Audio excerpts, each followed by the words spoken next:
and welcome to this Zwift Run live stream. My name is Stephen. I'm a Zwift ambassador, a community run leader and your host today. There's a countdown clock up there showing how long to go before the start of the main event, so you've probably got time to tidy the kitchen, take the trash out and grab yourself a drink before we get going. If you've never seen Zwift before, it's an online game where athletes from all over the world train, compete against and socialise with each other live and in real time.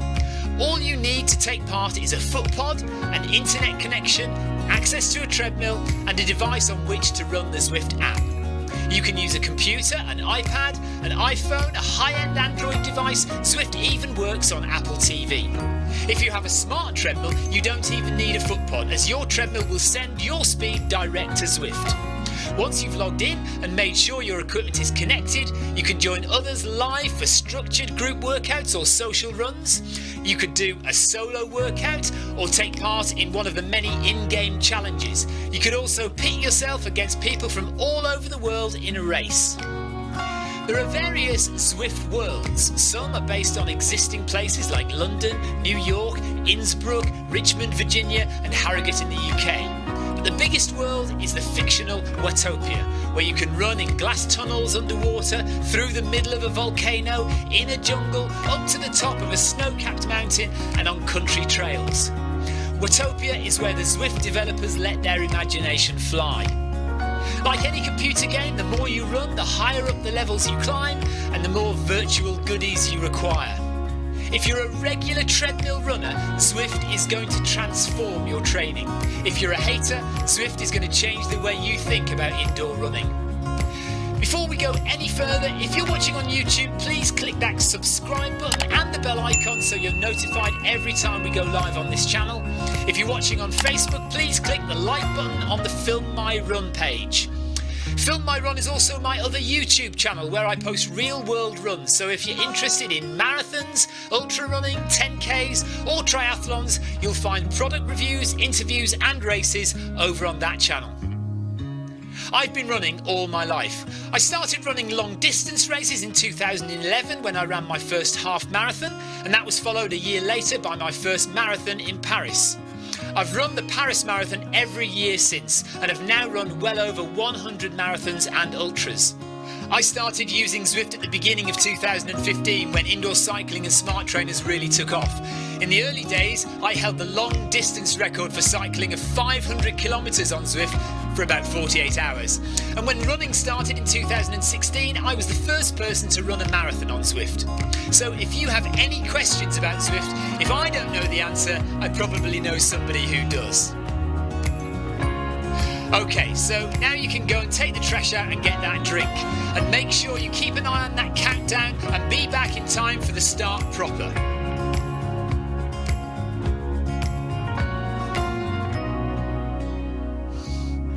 Well, go on then, don't just sit there gawping at me. Basically, this message is going to go around in a loop again and again until the start of the run, so you may as well go and do something constructive in the meantime.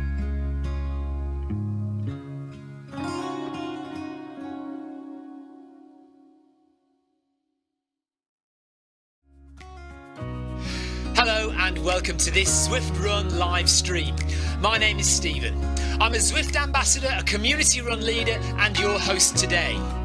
There's a countdown clock up there showing how long to go before the start of the main event, so you've probably got time to tidy the kitchen, take the trash out and grab yourself a drink before we get going. If you've never seen Zwift before, it's an online game where athletes from all over the world train, compete against and socialise with each other live and in real time. All you need to take part is a foot pod, an internet connection, access to a treadmill and a device on which to run the Zwift app. You can use a computer, an iPad, an iPhone, a high-end Android device. Zwift even works on Apple TV. If you have a smart treadmill, you don't even need a foot pod, as your treadmill will send your speed direct to Zwift. Once you've logged in and made sure your equipment is connected, you can join others live for structured group workouts or social runs. You could do a solo workout or take part in one of the many in-game challenges. You could also pit yourself against people from all over the world in a race. There are various Zwift worlds. Some are based on existing places like London, New York, Innsbruck, Richmond, Virginia and Harrogate in the UK. But the biggest world is the fictional Watopia, where you can run in glass tunnels underwater, through the middle of a volcano, in a jungle, up to the top of a snow-capped mountain and on country trails. Watopia is where the Zwift developers let their imagination fly. Like any computer game, the more you run, the higher up the levels you climb and the more virtual goodies you require. If you're a regular treadmill runner, Zwift is going to transform your training. If you're a hater, Zwift is going to change the way you think about indoor running. Before we go any further, if you're watching on YouTube, please click that subscribe button and the bell icon so you're notified every time we go live on this channel. If you're watching on Facebook, please click the like button on the Film My Run page. Film My Run is also my other YouTube channel where I post real world runs, so if you're interested in marathons, ultra running, 10Ks or triathlons, you'll find product reviews, interviews and races over on that channel. I've been running all my life. I started running long distance races in 2011 when I ran my first half marathon, and that was followed a year later by my first marathon in Paris. I've run the Paris Marathon every year since and have now run well over 100 marathons and ultras. I started using Zwift at the beginning of 2015 when indoor cycling and smart trainers really took off. In the early days, I held the long distance record for cycling of 500 kilometres on Zwift for about 48 hours. And when running started in 2016, I was the first person to run a marathon on Zwift. So if you have any questions about Zwift, if I don't know the answer, I probably know somebody who does. Okay, so now you can go and take the trash out and get that drink. And make sure you keep an eye on that countdown and be back in time for the start proper.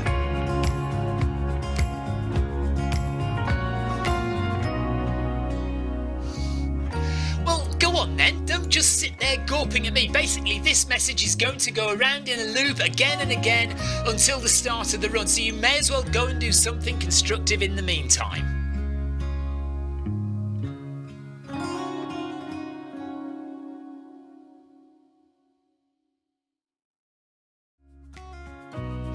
Hello and welcome to this Zwift Run live stream. My name is Stephen. I'm a Zwift ambassador, a community run leader and your host today.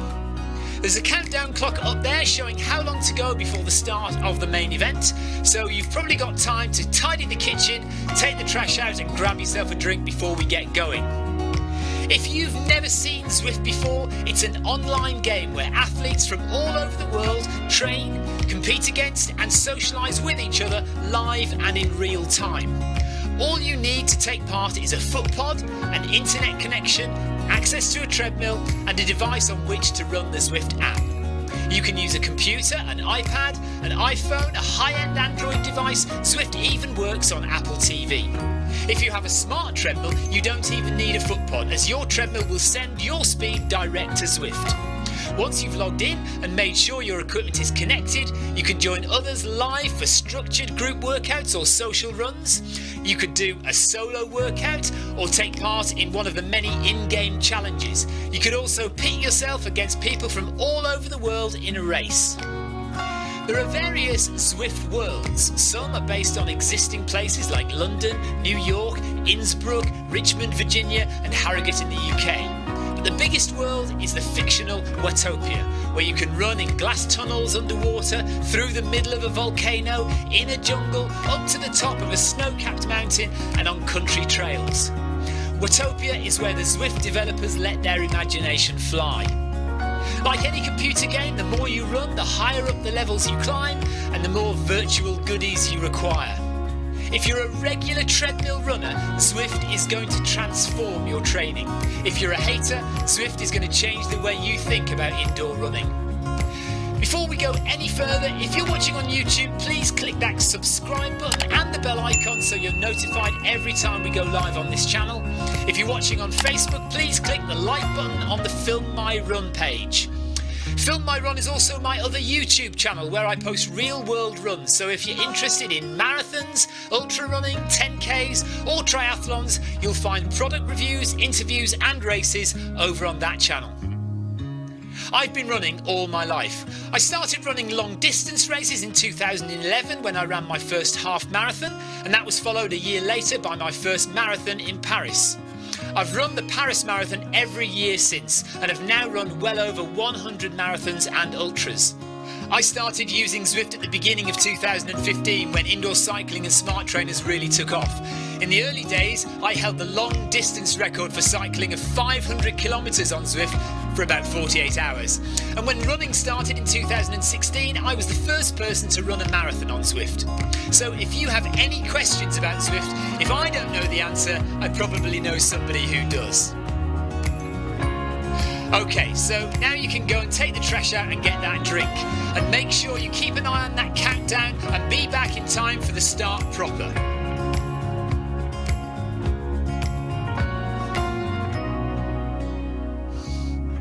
Well, go on then, don't just sit there gawping at me. Basically, this message is going to go around in a loop again and again until the start of the run, so you may as well go and do something constructive in the meantime.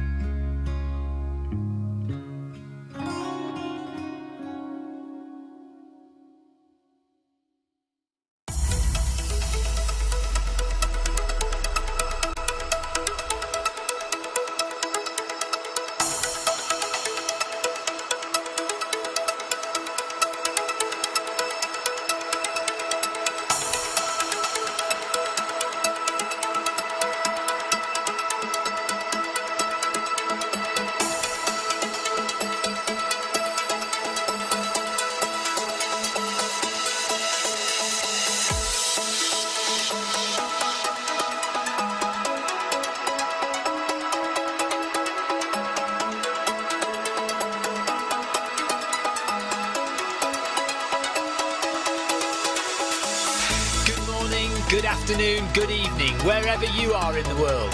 This is Film My Run on Zwift. My name is Stephen Cousins and we are broadcasting live on Facebook and on YouTube. While we're getting everything ready, it would be absolutely awesome if you could go and subscribe to the Film My Run YouTube channel and also the Zwift Live YouTube channel.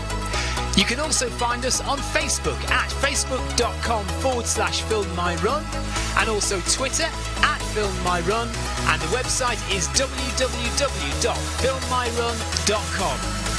It's very nearly time, so sit back, relax, don't forget to drop me a ride on and watch me do all the hard work.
Okay, good evening, good morning, good afternoon, wherever you are.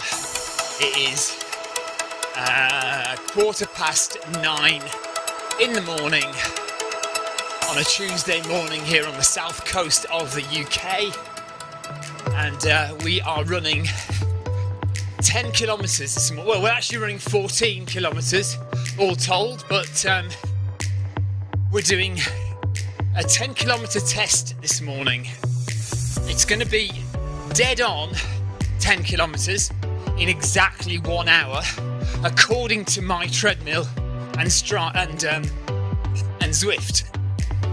But I'm also measuring the power on Stryd. So if you can see at the bottom corner there is my power on my Stryd foot pod. Now, a few days ago, a couple of weeks ago, I did an outdoor 10k, at exactly 10 kilometers per hour. So I did 10 kilometers in 1 hour exactly, and I measured that using my Stryd foot pod for power as well. So that 10 kilometers was measured completely using the Stryd. So Stryd for distance, Stryd for pace, and Stryd for power. And the average power for that run was 213 watts average. Well, already it's clear we're not going to get anywhere near that average for this run. But I'm going to carry it through. The other interesting metric will be heart rate. I can't remember what the average heart rate was for that run. I might look it up in a minute. But that's going to be kind of partly a defining factor in assessing whether we think I am actually running at 10 kilometers an hour here on the treadmill. And I'm pretty sure I am. The heart rate will give us a good indication as well. So it's going to tell us where we were in terms of average heart rate for both runs, this run and the outdoor run. If the average heart rates are nearly the same and my fitness was about the same, then we can say that running on this treadmill at 10 kilometers an hour is pretty much equivalent to running 10 kilometers an hour outdoors, regardless of what the Stryd is telling us. And the Stryd is currently telling us I'm running at about 200 watts, not 213 watts. But we're only 2k in. Here we go, look, under the 2k marker. And we'll just keep on going basically until we get to 10 kilometers. And I'll stop dead on 10 kilometers.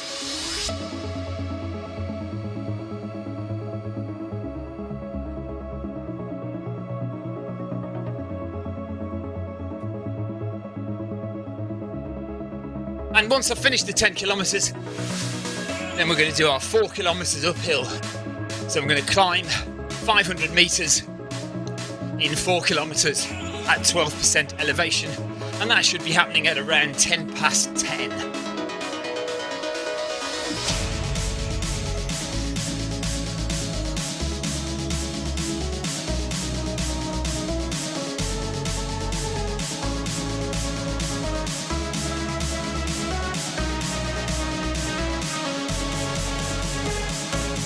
I think I've tied my shoelaces too tight on my right foot. Often happens.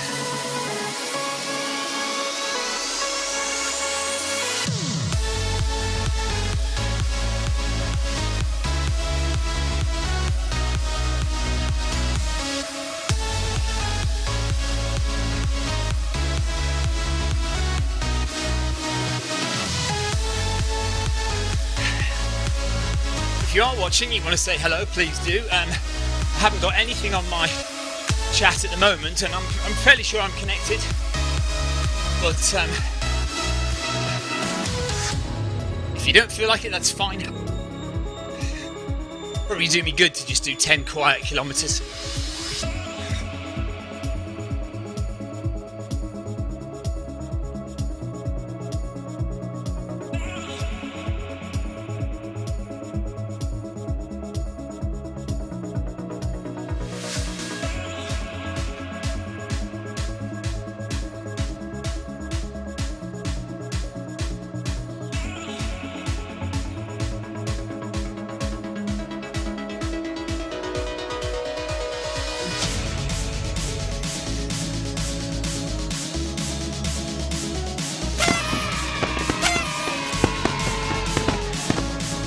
Thank you.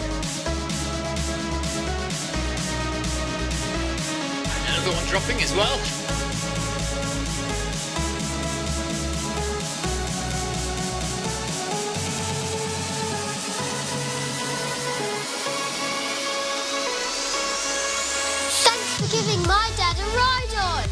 Thanks, Francie.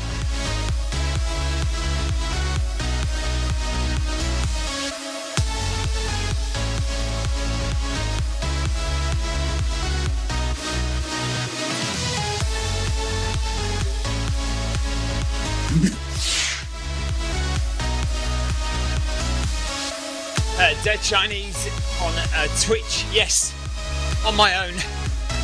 Just doing a 10k test by myself.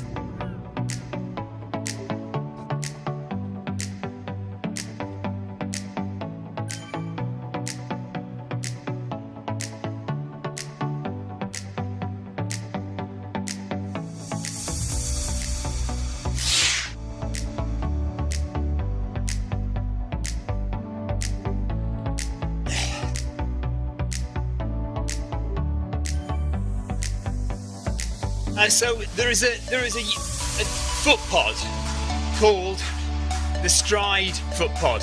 Oh, I've just seen all my Facebook posts now. Sorry. Hello Tina Beard. Hello Clyde Finnemore. Hello Ian. Hello Leo. Sorry, I missed all those. I was on the wrong setting. Ha. Anyway, Dear Chinese 1313 on the Stryd on Twitch. Yeah, the Stryd foot pod is like a power meter. So you know, like in cycling, they measure the level of effort you're giving by watts using a power meter on the bike. So the Stryd foot pod is essentially a power meter for runners, and it's just another way of measuring your effort. Leo, no, well, I'm using the Stryd for power to see my power, as I often do, but I'm just using the treadmill connected to Zwift as normal for pace and distance.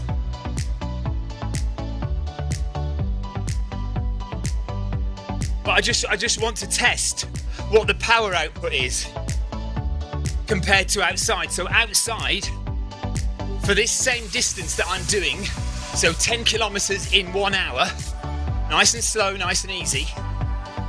10 kilometers in 1 hour, the wattage was 213 watts average over the 1 hour run.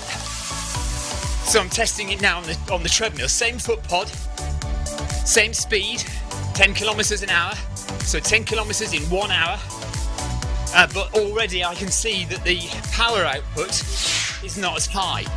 So 201 watts. So we're going to be averaging around about 200 watts for this run. So clearly something wrong there. So is the Stryd wrong? Is my treadmill wrong? I mean, I know the answer, but it's just, you know, I'm just testing it out. I'm just kind of getting some data together.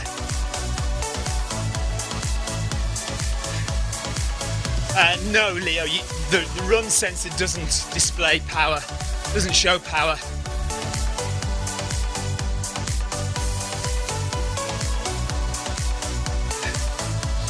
Ian Matthews says he's on his bike for a Zwift group ride at 9:30, and then he has a 5k run down under with Ben at 10:30. Ben Shepherd running the 5k down under. Been going for a long time, tells terrible jokes whilst you're running. But it's good fun. Thanks for the ride on.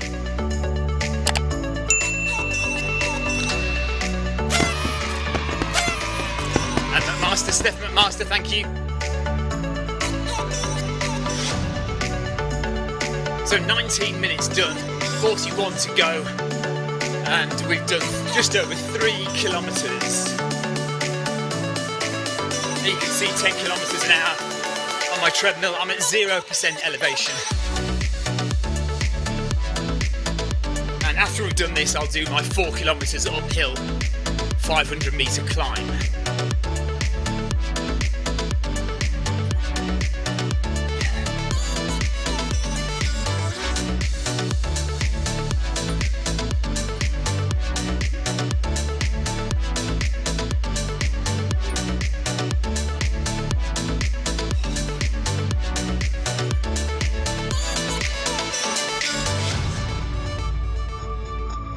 It's not Monday Run Club, is it? I think I've turned off the road to Sky Route. But there we go. So my HRM Pro is my heart rate monitor. For speed and for cadence, we've got the MyRun. For power, we're using the Stryd. And my all-time distance, running distance, is 4,884 kilometers.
Well, dear Chinese, it depends what you're wanting to achieve. So, zone 2 heart rate is zone 2 heart rate. Whether you're going uphill or downhill, or flat, zone 2 is zone 2. I like to run a lot of my training in zones 1 and 2.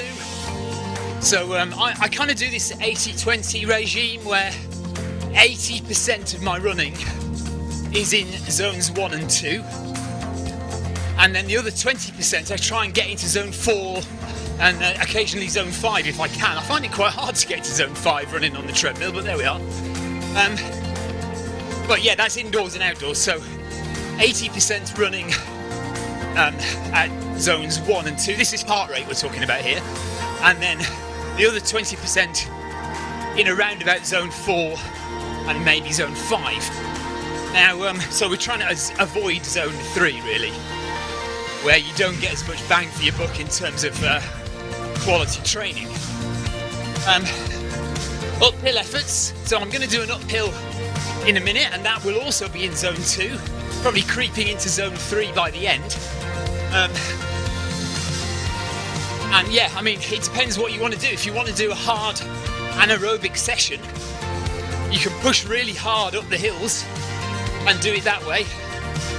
Or if you want to do an endurance session where you're just strengthening your legs and growing the mitochondria to give you more endurance and more oxygen and more energy, then do it nice and slow in zones 1 and 2. Sounds like zone 2 uphills 6% elevation at 8 or 9 kilometers per hour. Sounds about right, because I'm going to be doing 12% elevation, but only 6 to 7 kilometers an hour. Actually, I'll start at 5.5.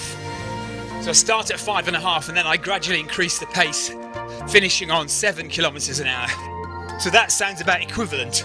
And I will stay mostly in zone 2 for that. And probably go into zone 3 in the last kilometre. Although, having done this 10k before, I don't know, we'll see. Might go into zone 3 a bit earlier than that. 4 kilometres done, 6 to go of this mundane 10k test. Just testing out the difference between running 10 kilometres per hour on the treadmill and 10 kilometers per hour outside. What difference is the heart rate going to be, average heart rate, and what difference is the average power going to be? And at the moment we have a lot lower power, 203 watts, than I had outside. Outside was 213 watts average. I keep thinking I should check what my heart rate was on that run, on average.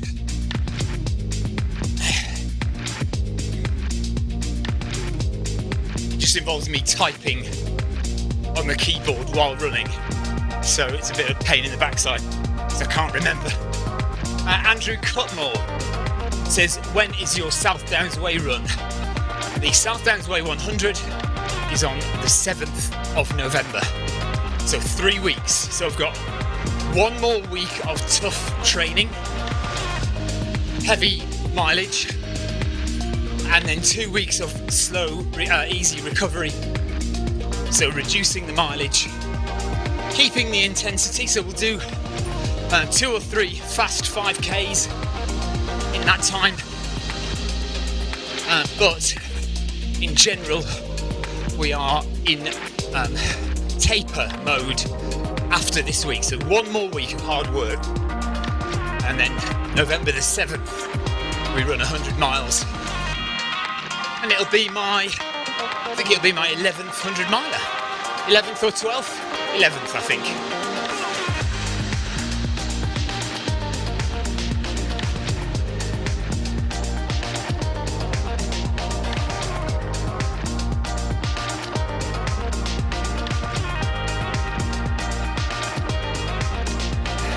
There's the big blue whale on the left.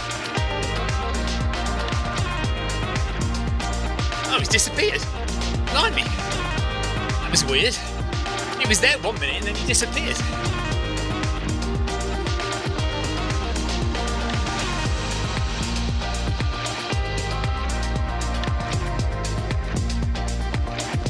So if we're on course, there's the blue whale again, look. There, quite clearly. There he is, and then he disappeared a second ago. Okay. So we should hit exactly 5 kilometers in exactly 30 minutes. So 3 minutes from now.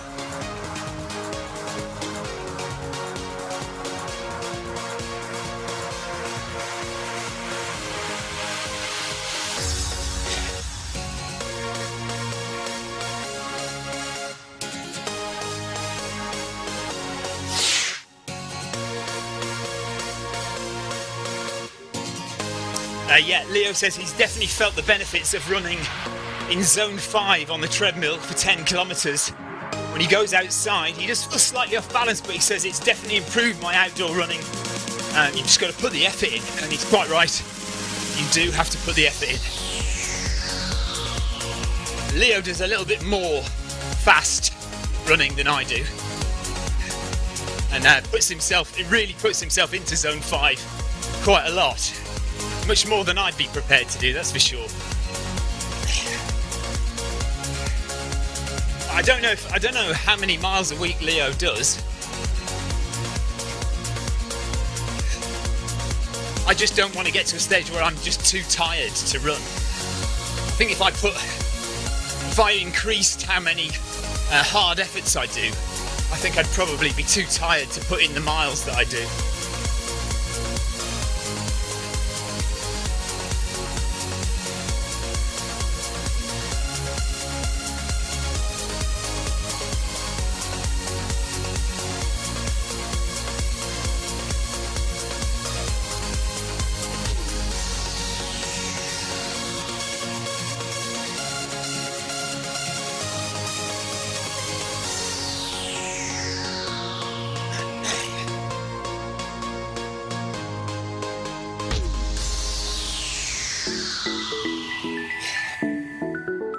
One minute to go to halfway.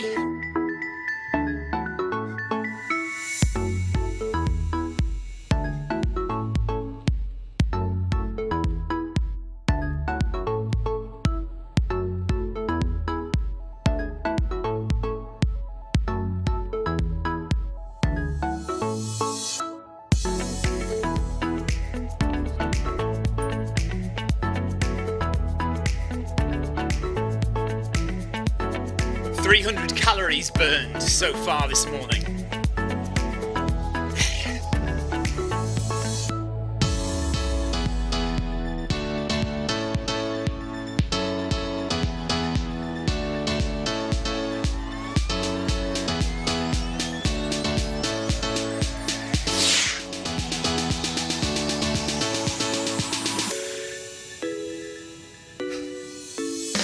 Okay, coming up to 5 kilometres.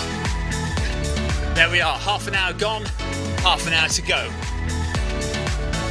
Andrew Cutmore says, okay, to ask you some questions about... Oh, is it okay to ask some questions about my run on Saturday? Of course it is, Andrew. Fire away. Go for it.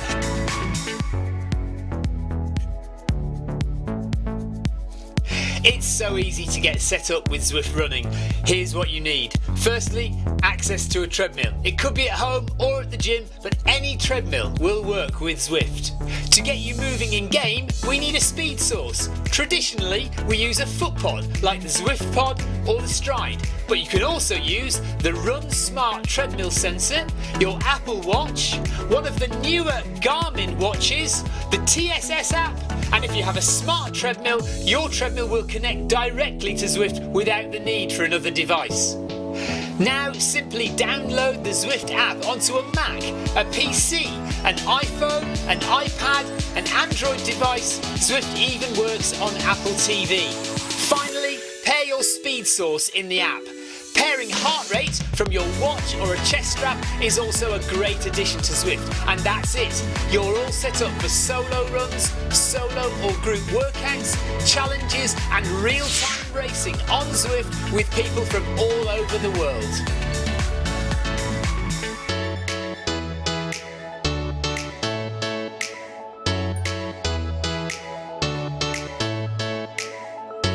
Make sure that my camera angles don't turn me onto the desert flats, so I'll just concentrate on this for 1 second.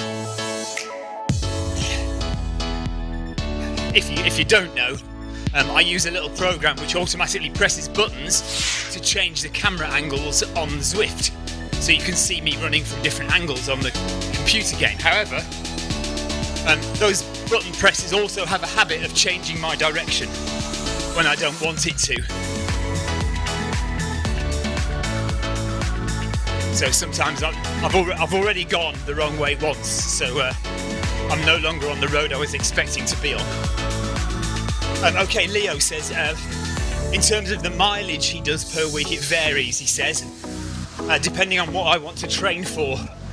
Ultra running and speed running is a fine line, absolutely, he says, as you're well aware. It's difficult to adjust from one to the other.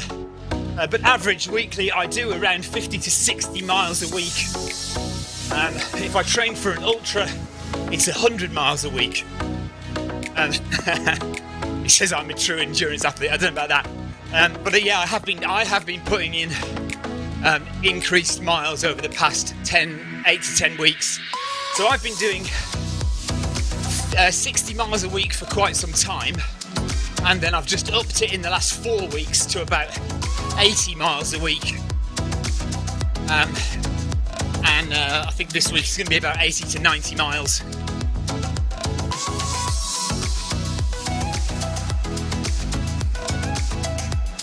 But I don't often do that. I mean, actually, this is the first time ever that I've put in this kind of sustained effort of long distance training in a week.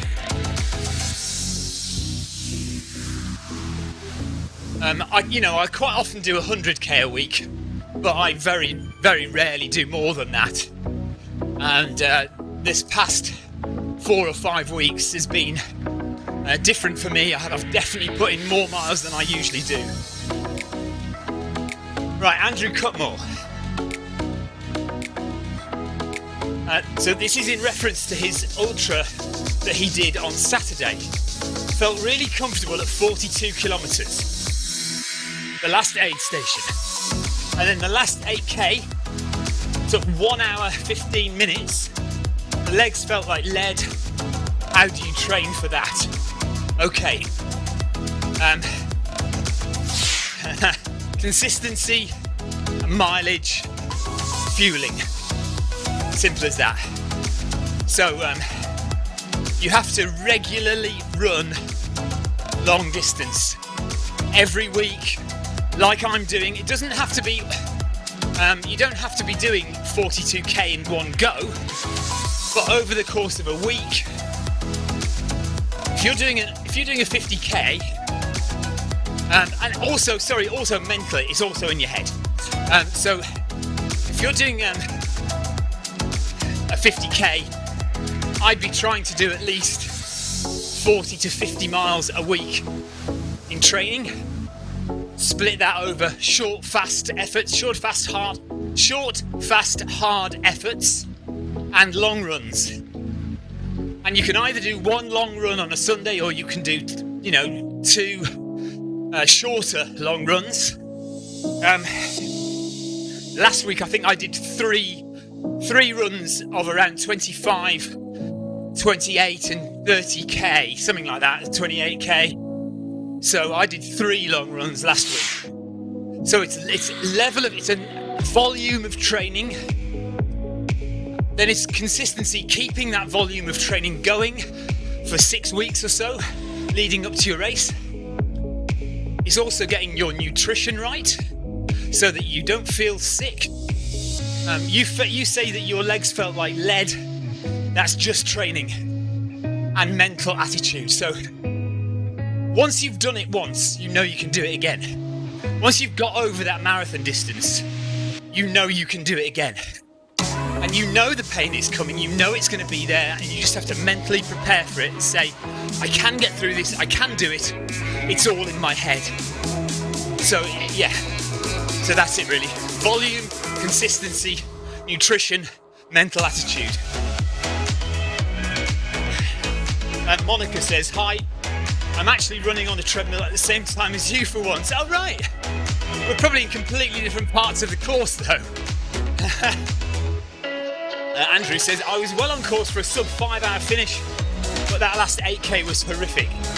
Finished in 5 hours 24. Yeah, it is. It's 90% of it is up here, Andrew, in your head, and you just have to get through it. You know, if you said, so you were doing a 50k and the last 8k was horrible, right?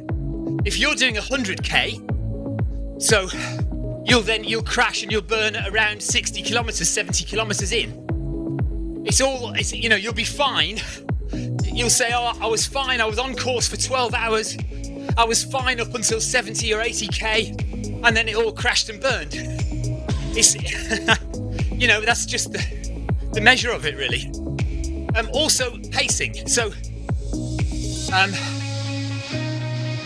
pacing is another important thing. Obviously, don't go out too fast. So, if you're doing a 50k, then you should be averaging 10 kilometers an hour. If you finish your first 10k in 45 minutes, then you've gone off way too fast and you are going to crash and burn at the end. It's going to come up and bite you in the arse. Also, don't go for a time which is too quick for you. If you've trained to do a 5 hour 10k, then do a 5 hour 10k.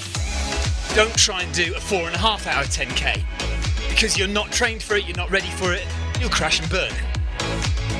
Elite athletes, of course, they've got, sometimes they will push it to get the win, and they'll go beyond what they've trained for and push as hard as they can, and sometimes it works out and sometimes it doesn't, and they crash and burn.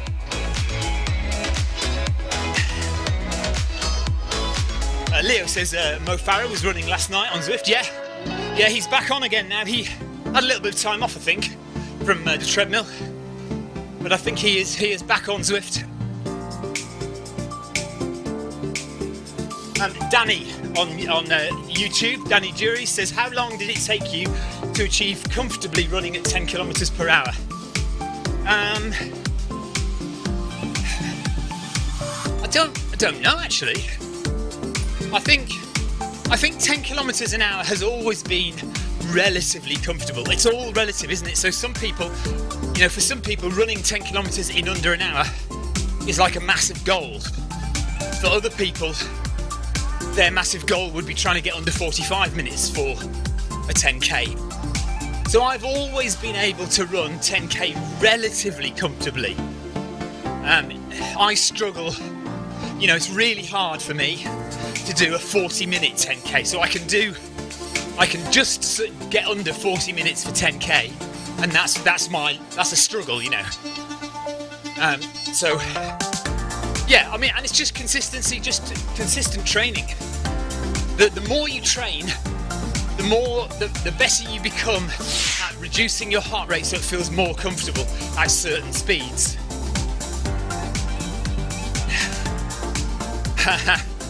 Andrew Cutmore says in his 50k race, the first place finisher was 3 hours 24 minutes. Yeah, some people can run fast, you know.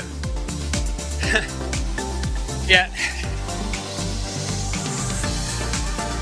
I think my fastest time for 50k is 4 hours 8 minutes. And I really put in a hard shift that day. 4 hours 8 minutes for 50k.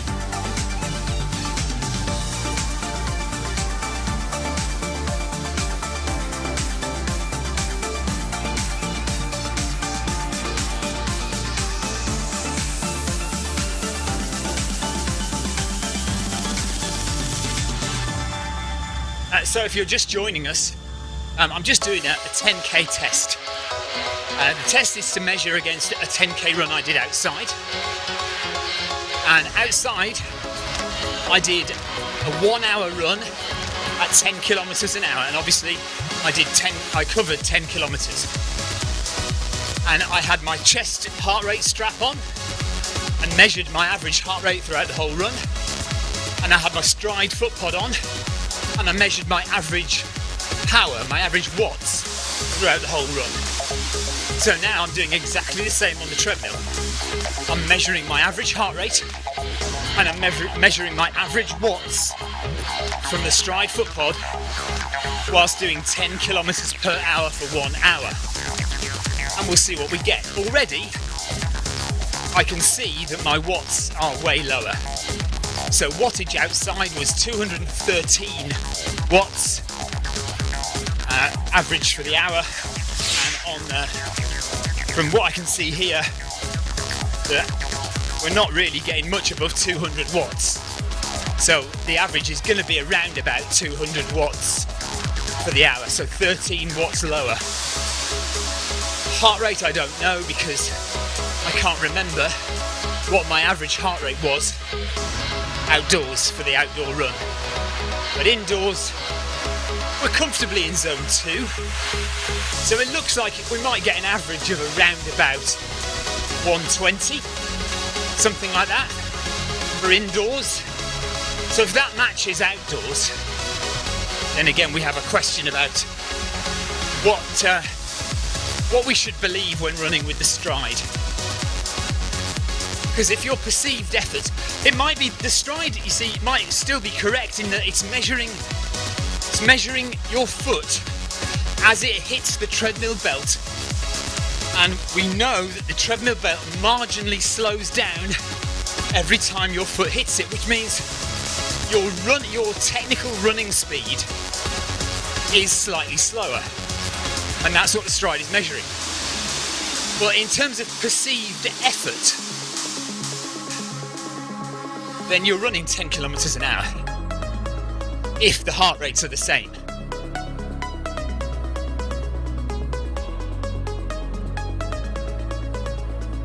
Yes, so Andrew says I need to be smarter next time at the aid stations.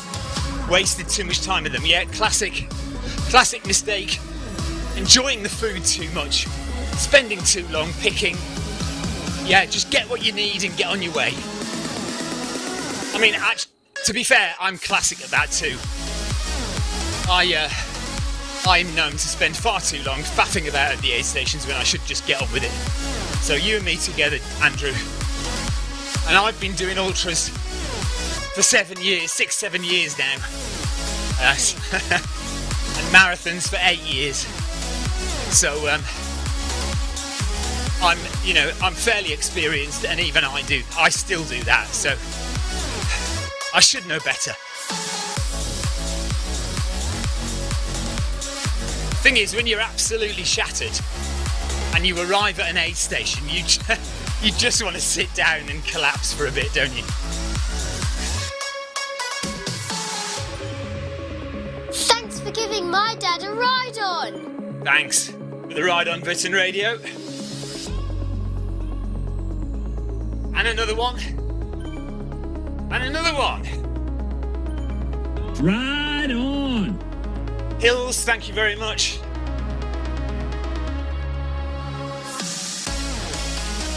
And ride on. Alan Jolly, thank you.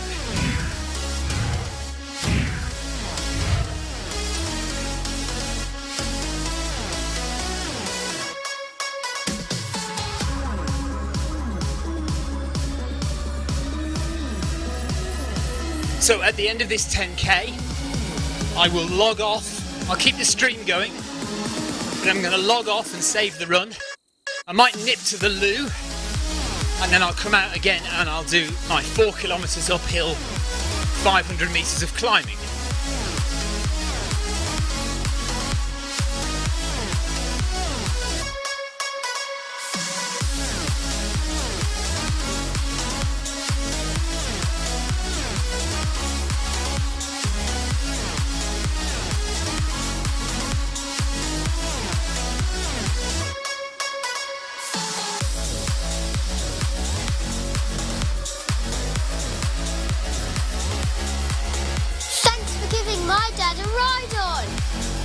Vidar Sorensen, thank you for the ride on, buddy.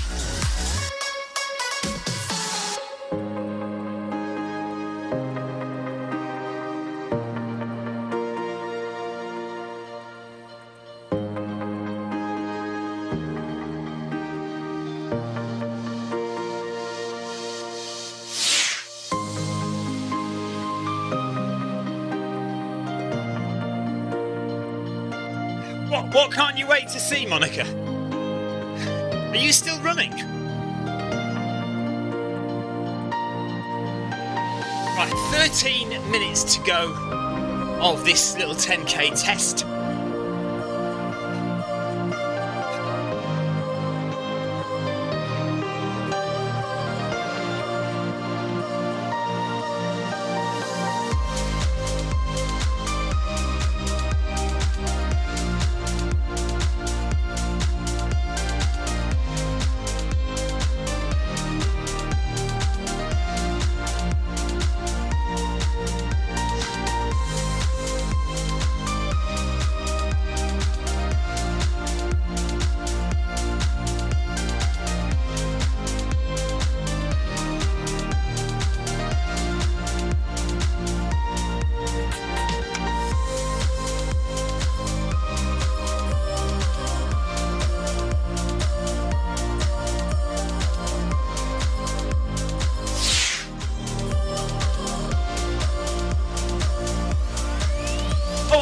I might come over to Innsbruck, Monica, to do the 5k, to do my 4 kilometer hill rep.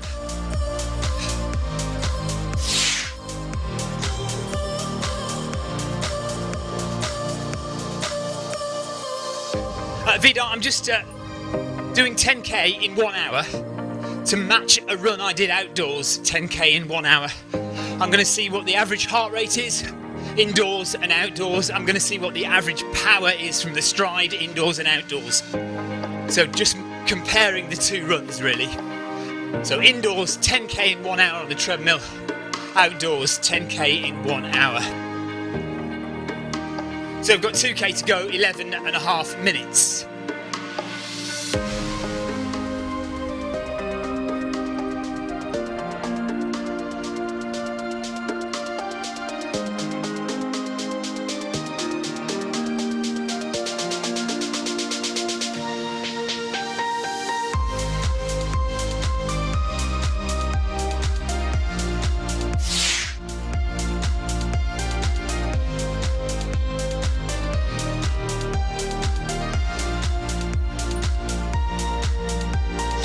Okay, Tina's going to join me after I finish my 10k. So I think it's going to be around 10 past 10, Tina, UK time. 10 past 10 UK time for the 4 kilometres uphill. I shall be going at 12% incline, which will give us 120 metres of climb every kilometre. And we'll just make it up at the end after 4 kilometres. We'll do another 150 or so metres to get it up to 500 metres of climb.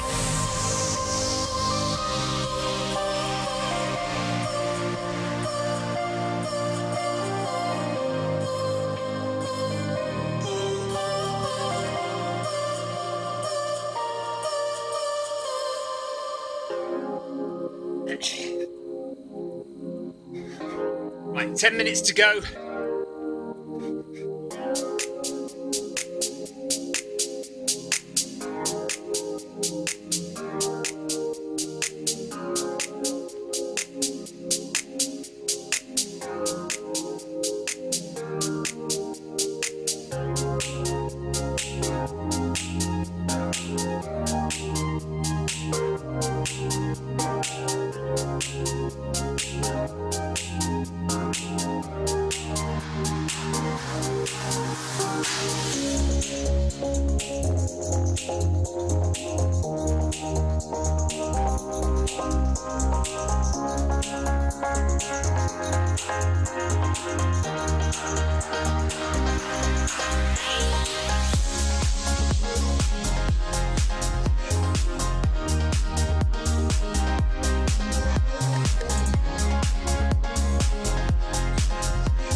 Vidar says, when are you doing the Run Academy tomorrow? I don't know if I'm doing it tomorrow, actually. I need to look at my schedule and see when I can fit it in. But definitely be doing it, just I haven't decided when yet, Vidar.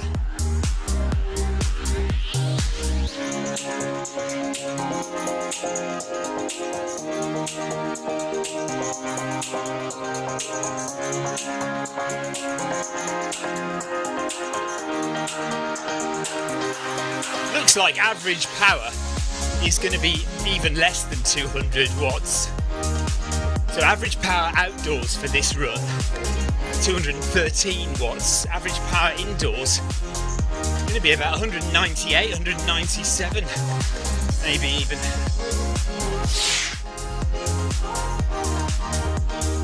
Leo says, don't you get sick of people telling you that treadmill running is not the same as running outdoors? It gets on my nerves. I always say, come and join Zwift Run with people and come back and tell me you don't feel the benefits after a week or so. I can honestly say treadmill running has 10,000% improved my overall outdoor running. Treadmill running definitely needs more respect.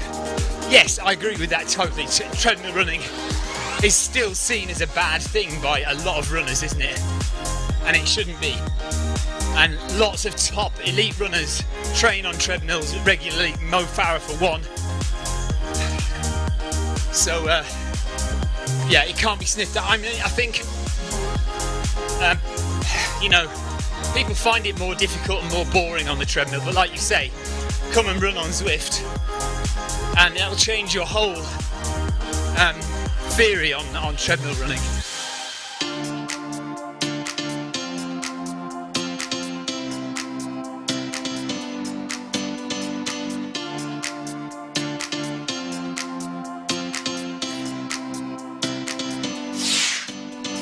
So coming up to 1 kilometre left.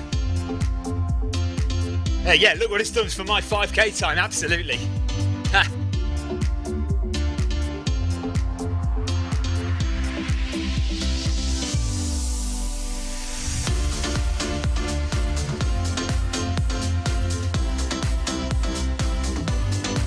There we go, right, 1k left.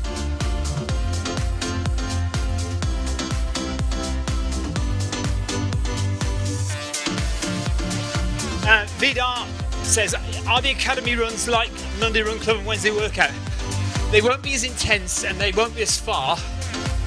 Well, they might be as intense actually. I haven't looked in detail. But yes, they're going to be structured workouts, so interval training, that kind of thing. Andrew Cutmore agrees with Leo, improved his running no end, he says. Especially now you've got that shiny new treadmill, Andrew.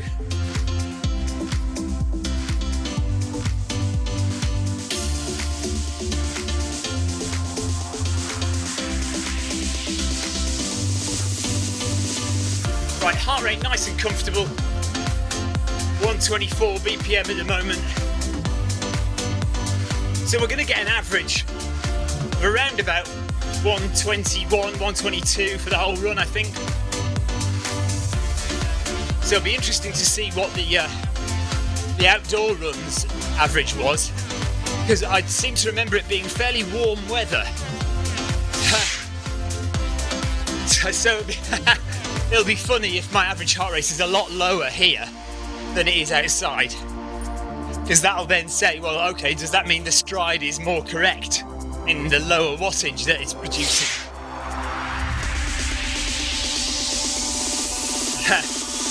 Andrew likes his new treadmill.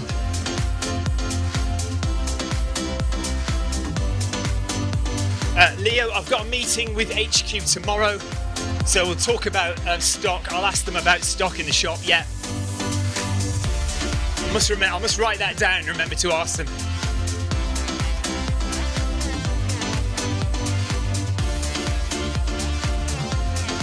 To be honest, not that they'll have much say in that. There's obviously a whole different department that deals with ordering for the shop.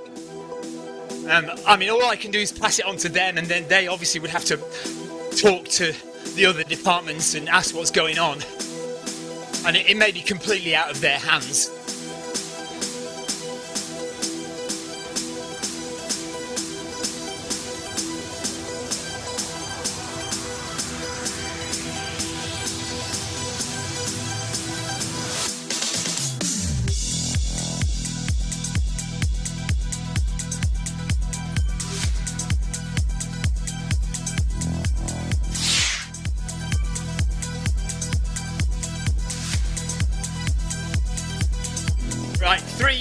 to go.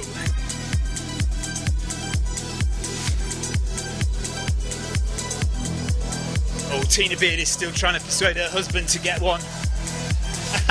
A new treadmill, that is.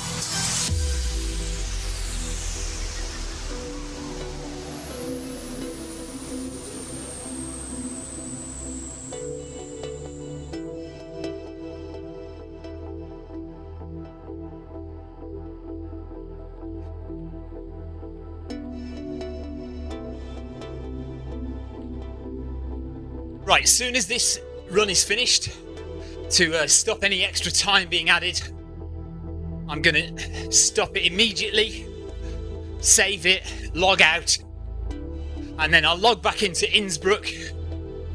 I'll just go and use the facilities for a minute or two, get a quick drink, and then I'll be back out to do 4 kilometers up the hill.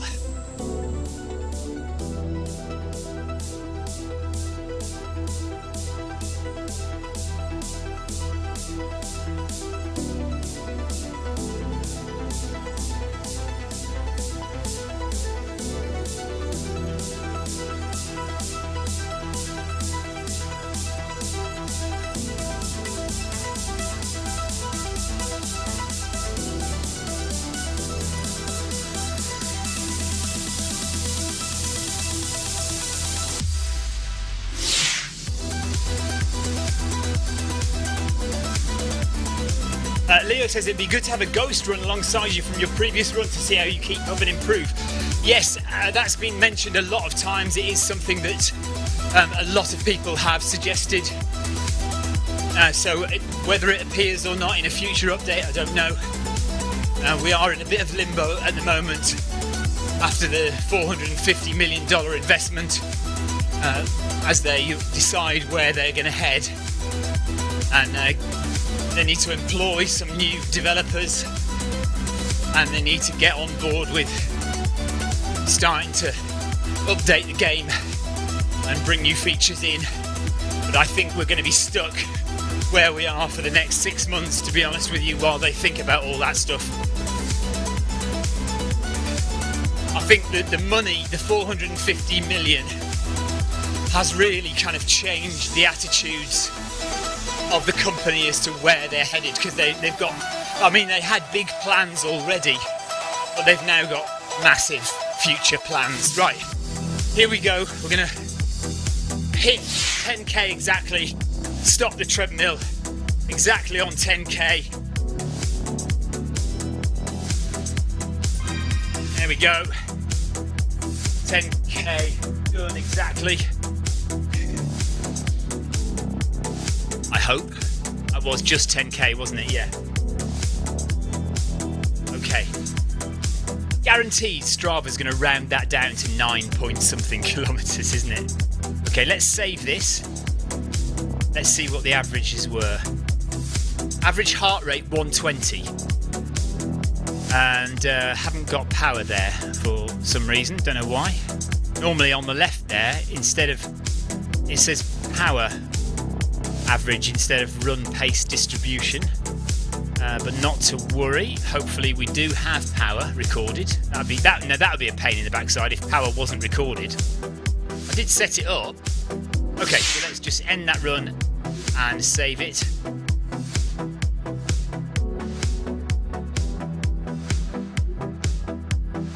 Let's keep some pictures of that one. What else have we got?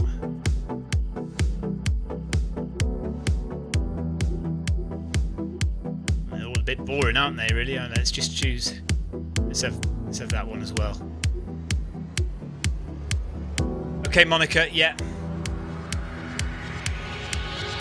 Leo says he would definitely pay a subscription for something like that. Right, so Zwift is gone, and let's load it back up again. This time we'll go to Innsbruck, I think.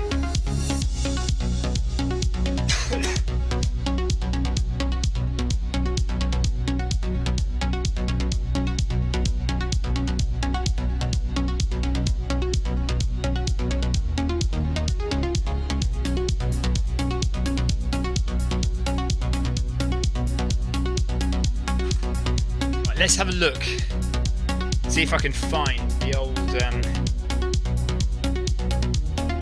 the other 10k that I did.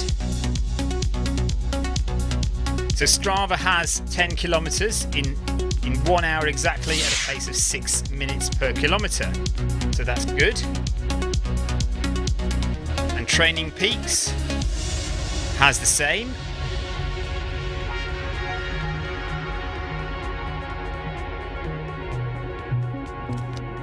And we do have power, I think.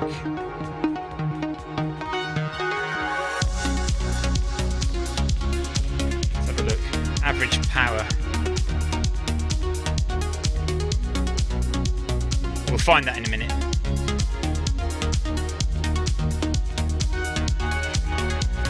Now I need to scroll back and find where that 10k run was that I did. I called it 10k test, so it shouldn't be too hard to find.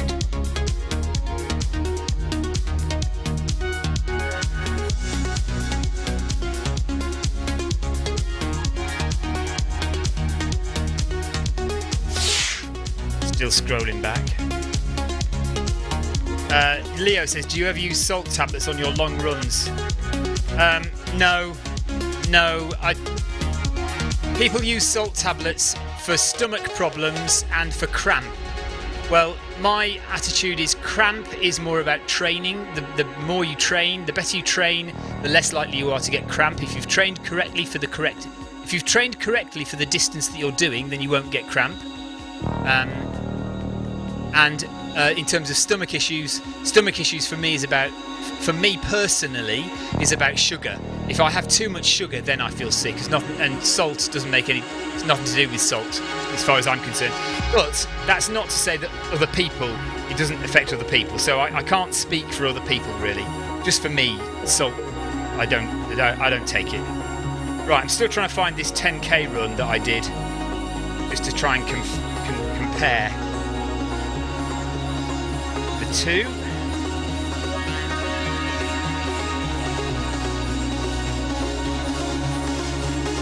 Find it in a minute.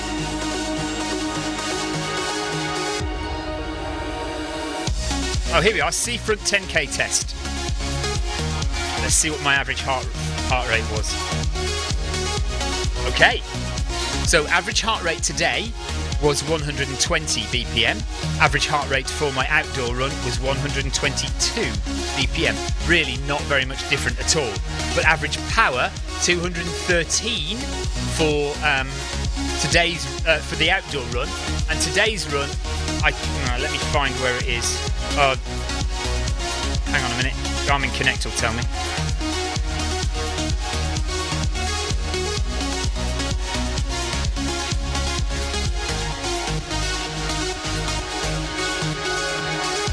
It should have told me. Oh, it doesn't upload it, does it? Of course it doesn't. Where will I find average power then? That's annoying.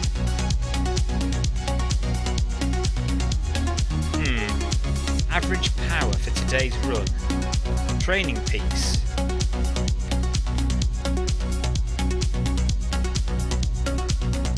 See, it tells me my peak powers.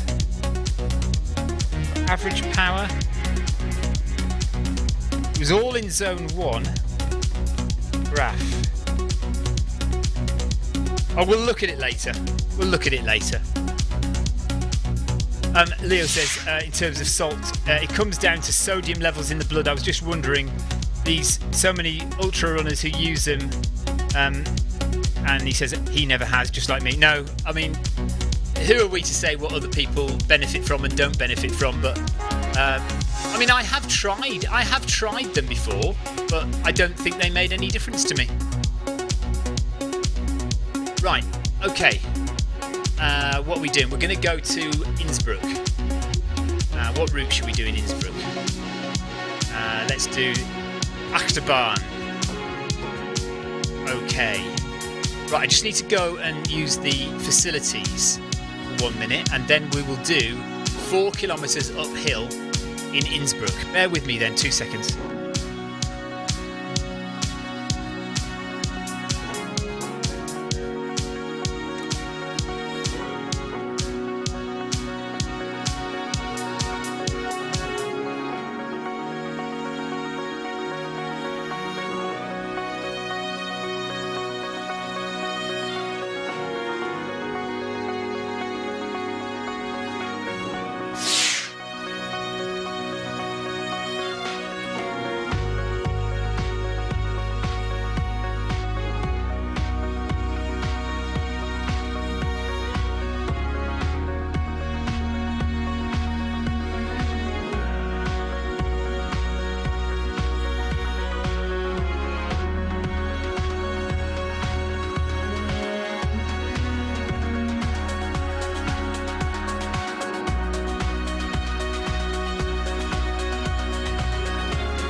Ian Matthews.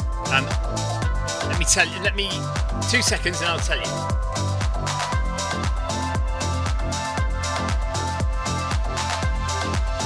And Leo, electrolytes. Again, I don't really take loads of supplements. I know that you need electrolytes, but I tend to try and get them from just normal foods that I eat on. Like if I'm stopping at an aid station, or if I have my crew, they'll give me,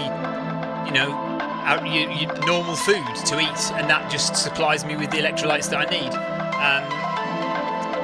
But also, I think it's perfectly possible to finish a run.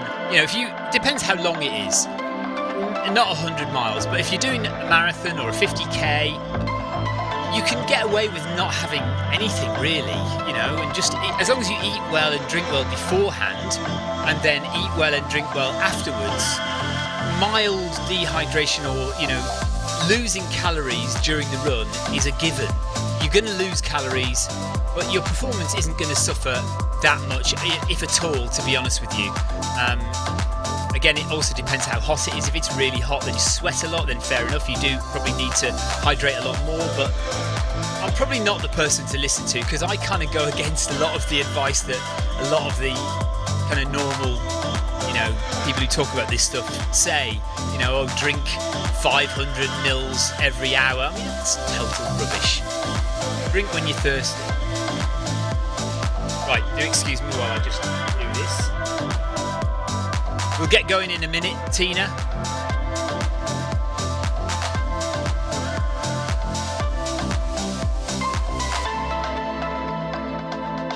Just bear with me while I organise my...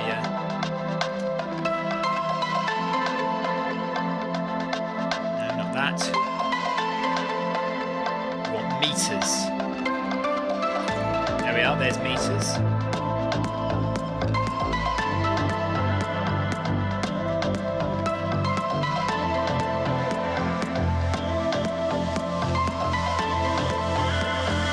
Can't see what I'm doing, can you? Maybe you can. And that's that. We need to move it into position. Oh gosh, it's a bit big, isn't it?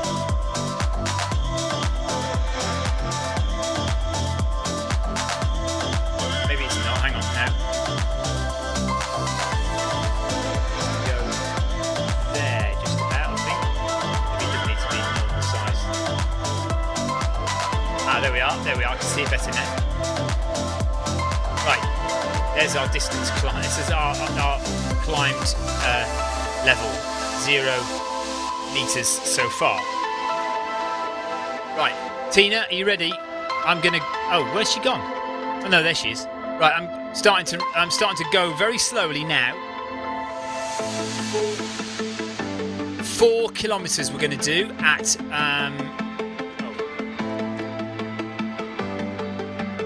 And I'm going to start off walking. So just bear with me again. 4.2. There we go. That's good. Let's get this treadmill moving. Come on. Might have to turn it off and on again. Oh no. I've got a dead treadmill. Really? Seriously? Have a dead treadmill? Right, let me just unplug it and plug it back in again. Sorry.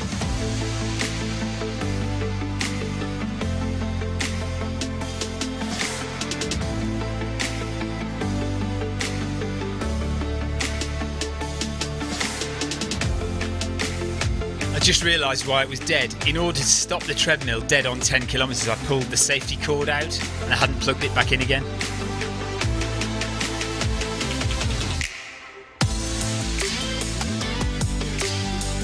Right, let's go back and pair the power, pair the treadmill. I think we're all right.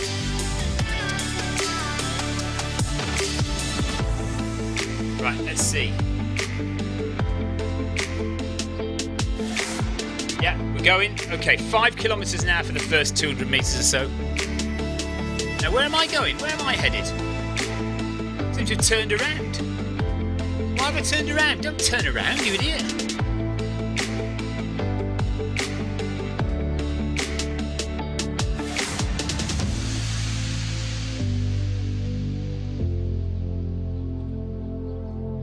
See, now I'm just going to turn around again if I can.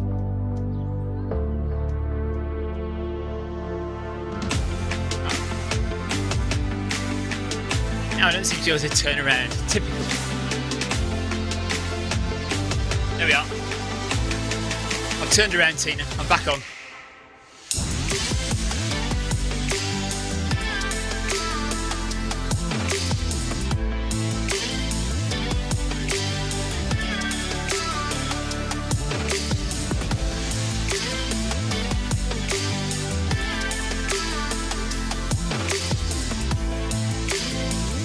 Okay, so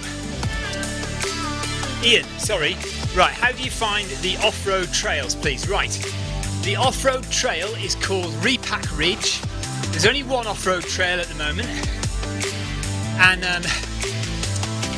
you get to it by going to Titans Grove. Now, Titans Grove is just off the desert route, and probably the best way to get there is choose Muir and the Mountain, I think. So when you are on the screen where you choose what route you're going to do, you select Muir and the Mountain. Now, rather than heading into the desert, I think you need to turn around. Tina, I've just passed you, by the way. You need to turn around and head back as though you're going out of the desert, and then turn left into Titans Grove. And then about 4 kilometres along Titans Grove, there is a right turn to Repack Ridge. That's how you get there. So find Titans Grove. It's the northern entrance to Titans Grove, not the southern entrance. If you go the southern entrance to Titans Grove, you'll have to run a lot further. So the northern entrance to Titans Grove, turn in there, just under 4 kilometres along the road at a right turn to Repack Ridge, and that's the trails. It's only 3 kilometres long, but it's lots of fun. It's very nice.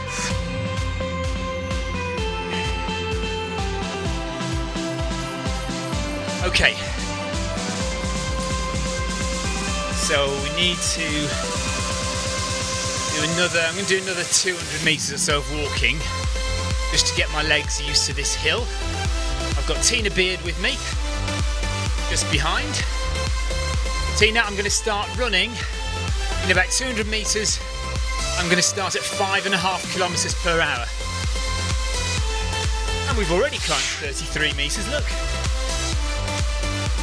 It's just under 5k from turning round at Muir in the Mountain.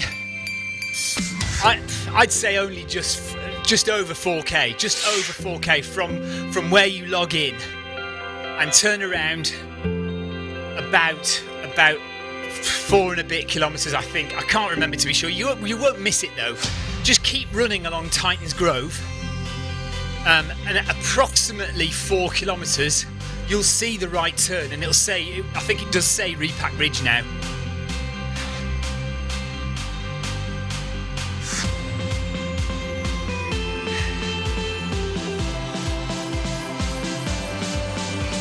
Okay, heart rate 110, and start running in a second. Get going. You won't see the avatar run. The avatar will stay walking because we are going pretty slowly up this hill. And you'll also notice it isn't a hill in Zwift. We just have our treadmills. Me and Tina have got our treadmills manually inclined, but it's nothing to do with the Zwift course. There is a hill on this route, but we're not there yet, so we might not actually make it to the proper hill.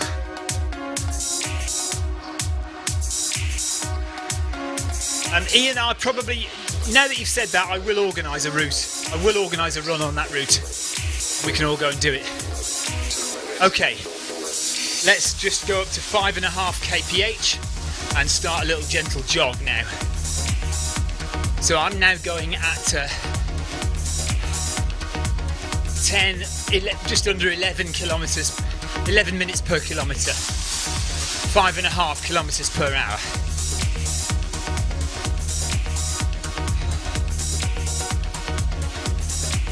So we're going to climb 4 kilometres of distance, 500 metres of elevation. We are going very slowly, just keep it as relaxed as we can in zones 1 and 2 this morning.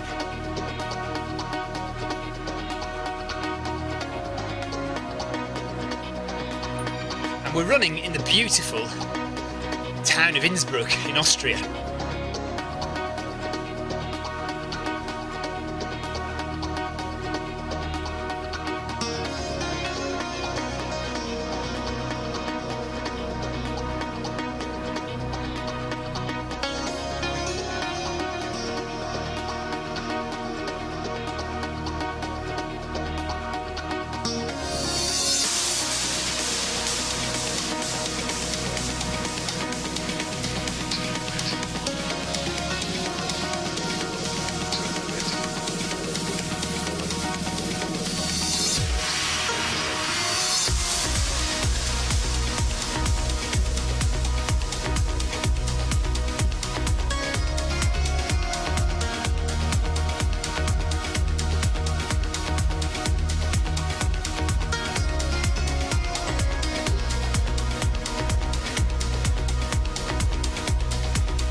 Oh, Tracy's got the bug, Andrew. Nice one.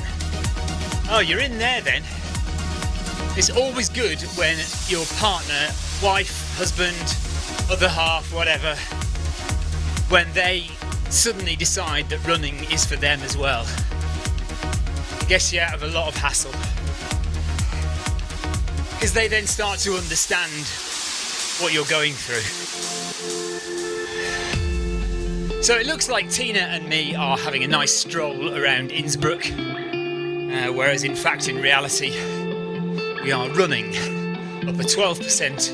Well, I don't know what Tina's got on, but I've got 12% incline on my treadmill. I think, does Tina's only go up to 6 or something? I can't remember now. Tina wearing her Dempsey Challenge t-shirt, which was an event that happened last weekend. At the same time as the Watopia Run Festival races were happening.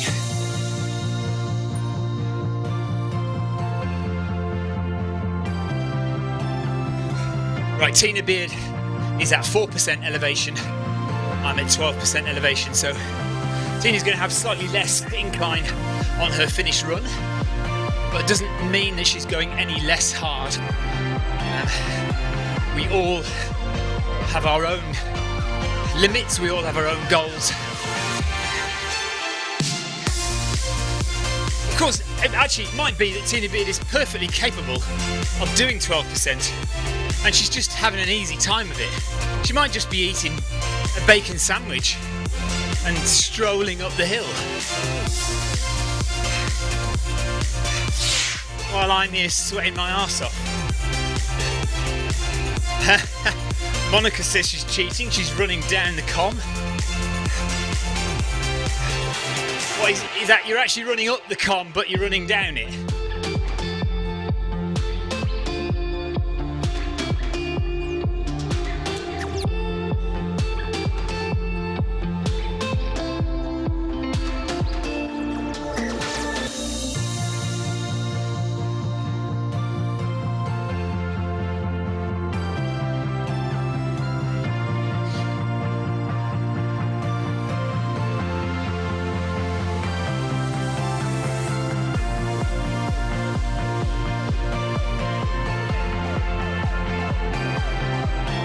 There's Ack running past us, and somebody else as well, speeding past us.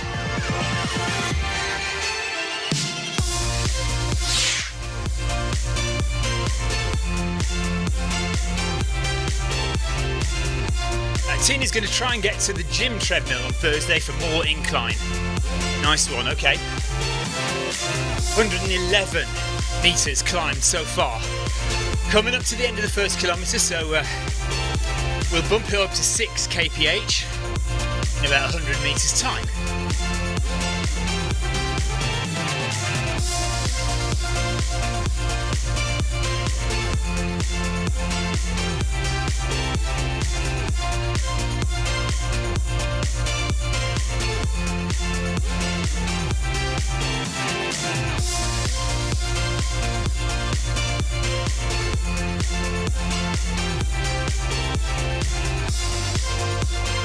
Right, so 120 metres climbed, and here we go up to 6 kilometres per hour now, slightly faster for the next kilometre, and we'll do another 120 metres of climb.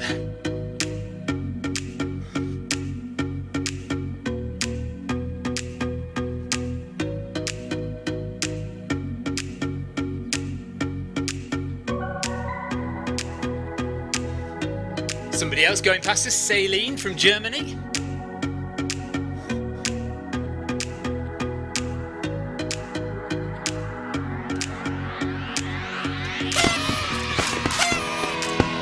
Thanks for the ride on Walters.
.40 metres climbed, 30 minutes left, so half an hour to go, and then I can go and have some food and a nice shower.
Carol Rushworth is awake. Good morning, hello. Thanks for the ride on, Carol.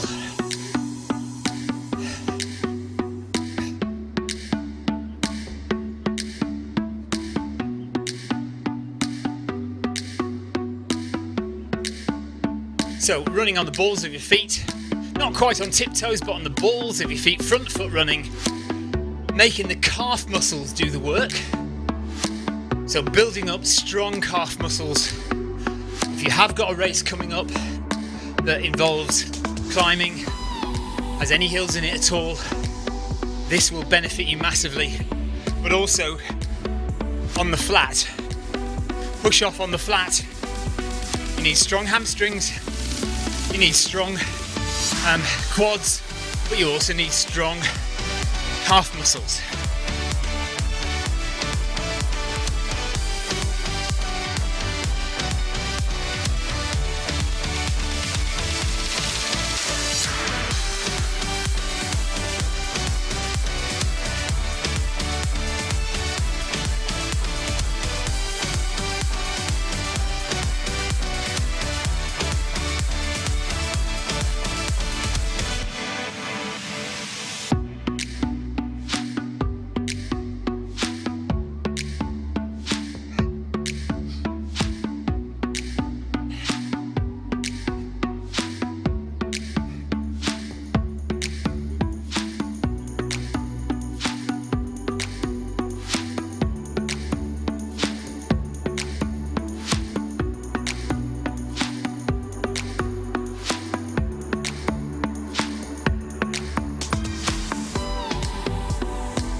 So you can see here, you might be able to see 6 kilometers per hour on the treadmill there, and the incline, there you go, 12% incline on the treadmill.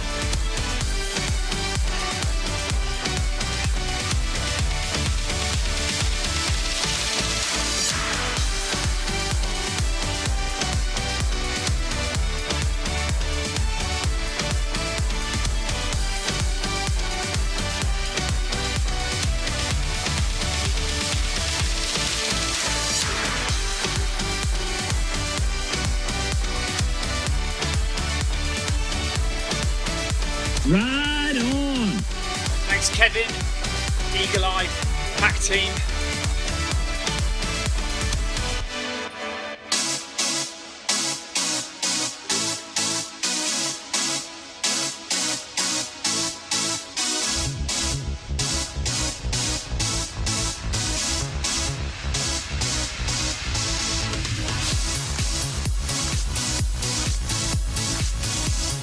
Right on. And Jay Allen, thank you very much. From the Monkey 80-20 triathlon. 80-20, that's what we're doing. 80% of your work in zones 1 and 2. 20% of your work in zones 4 and 5. 200 meters, now climbed. Over 200 meters climbed.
Karl-Heinz Engel, thanks for the ride on. Right on. Cheers, Carl.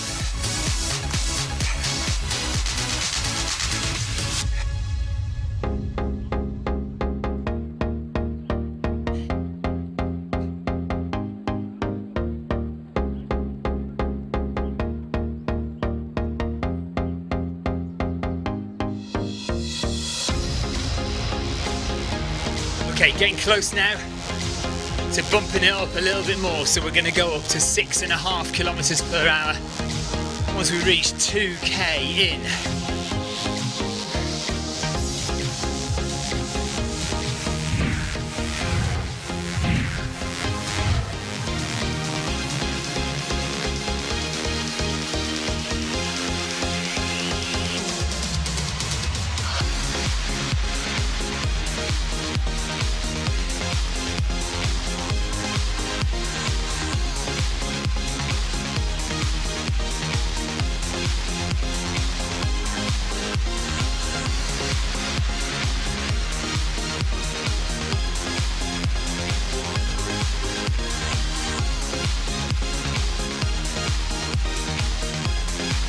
Okay, there we go, 2k done. So bumping it up now to 6.5 kph for another kilometre. We've got 2 kilometres left. We're halfway, well, we're just under halfway because we do have to do a little bit more than 4 kilometres. So just about halfway. We're not quite halfway in the climbing, 2:44, so 6 metres to go, 5 metres.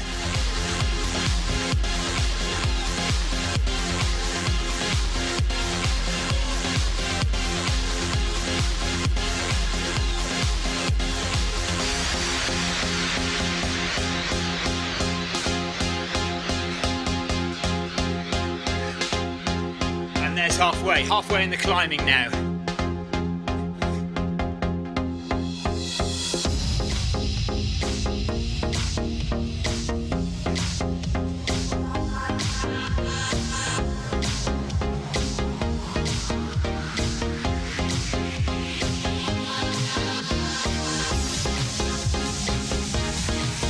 About 19 minutes left. Heart rate is 133, so well into zone 2 now. And we might get into zone 3 by the end of this kilometre and into the last kilometre.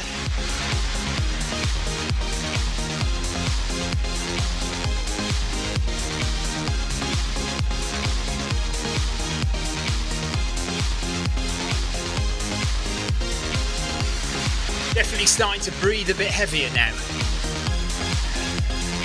I will be a little bit more tired because I've just done 10k. Well, a fairly sedate 10k, but nevertheless, it does fatigue you a little bit. So a little bit more tired than I would normally be. So heart rate might go up a little bit earlier into zone 3. We'll see. Definitely feeling it a bit.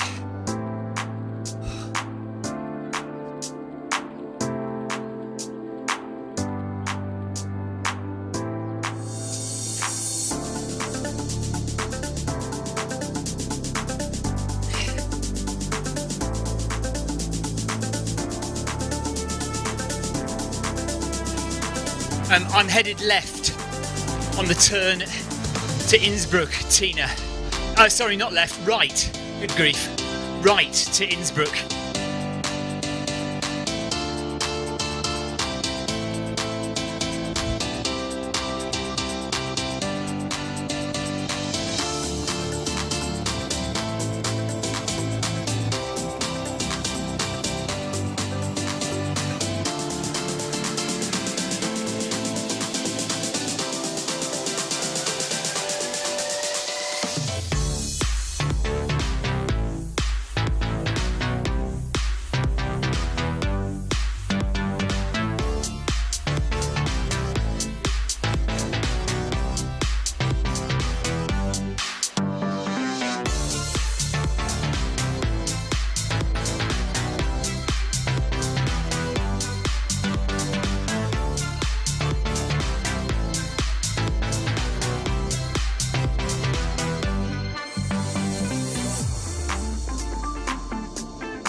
Wish that I'd hurry up and get there. Come on, turn right for goodness sake. I have to hold this keyboard to make sure my camera angles don't send me the wrong way. Come on.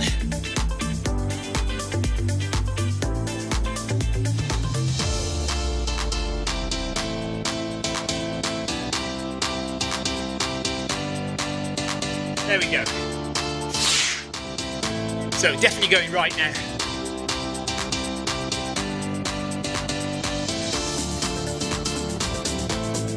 Andrew Cutmore says, definitely want to push myself further with distance, but remain respectful of it at the same time. And that is the way to be. Definitely the way to be, Andrew. You know, respect the distance you're doing. Look at the experience of other people who've done the same and follow their advice. And take it steady. Don't try and run before you can walk, if that makes any sense. And you get there.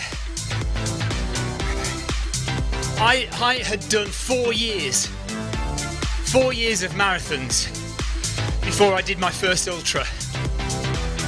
No, sorry, not true. 2 years of marathons before I did my first ultra. 4 years of marathons and ultras before I did my first 100. I've now been doing 100 milers for 4 years. So, and obviously everyone still learns, you're learning all the time.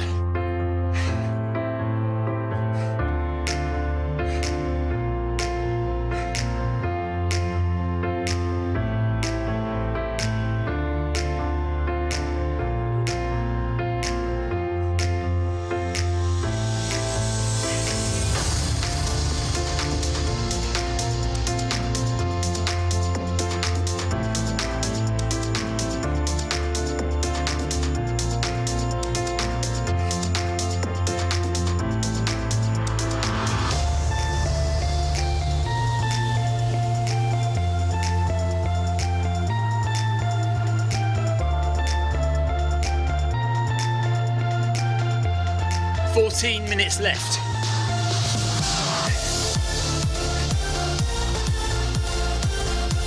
We're now 324 meters climbed.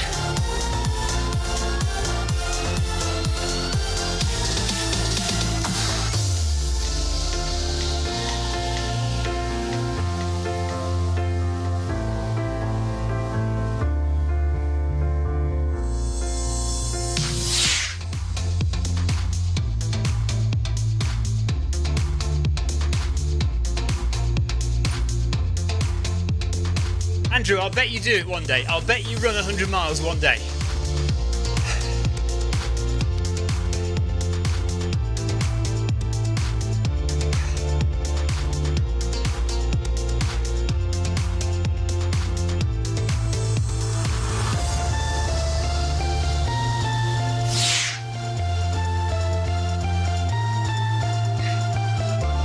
Tina Beard did it all the wrong way round.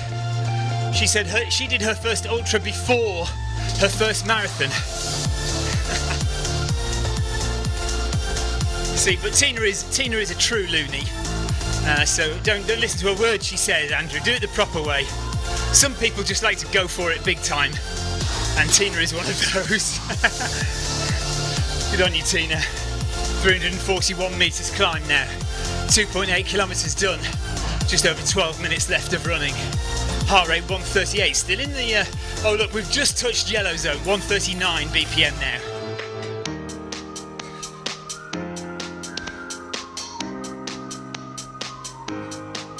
So I'm talking too much. It'll come down again now. Back into zone 2, there we are.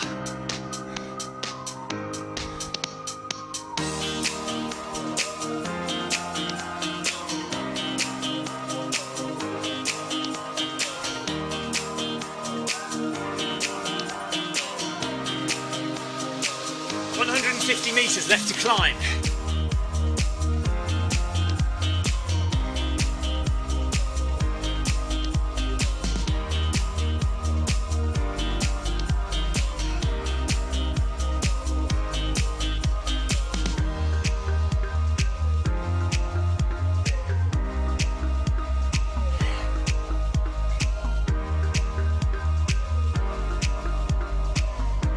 Okay, time for the final pace increase.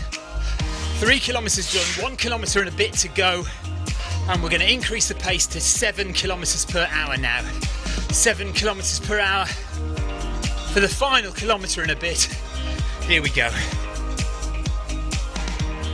10 minutes left.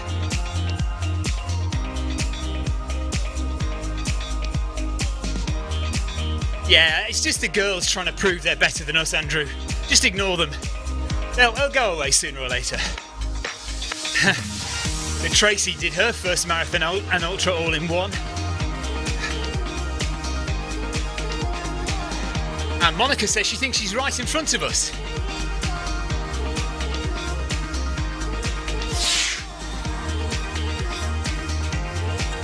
Okay, Monica, take care. Monica's off to work. I'm looking forward to my shower in a minute. Beautiful big moon behind us there. We're into the last kilometre. Heart rate 143 now. Pushing to get up this last 120 metres or so.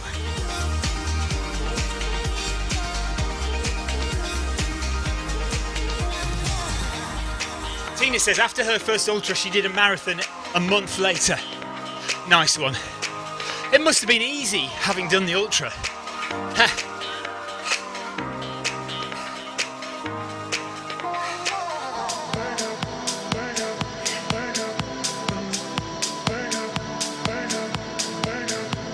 Hammer time.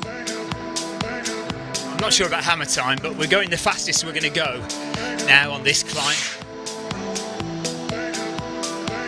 Yes, Monica. More group runs together. I'm going to organise. Ian Matthews wants us to do a trail run, so I'm going to organise a meet-up to go and run on Repack Ridge.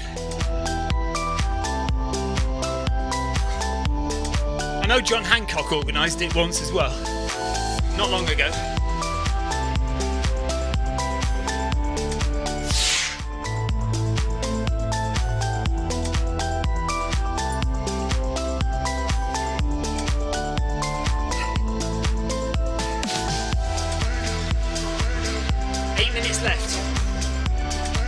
Nearly at 400 metres, just over 100 metres left to climb.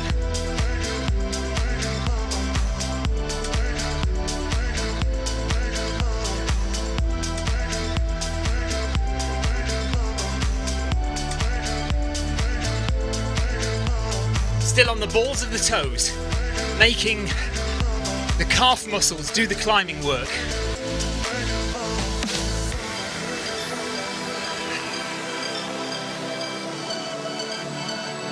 And there we are, 400 metres done, 100 to go.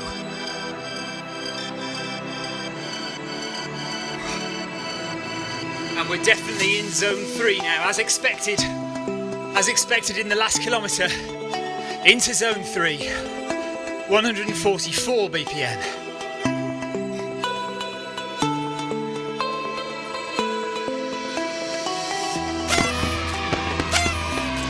Lee, thanks for the ride on.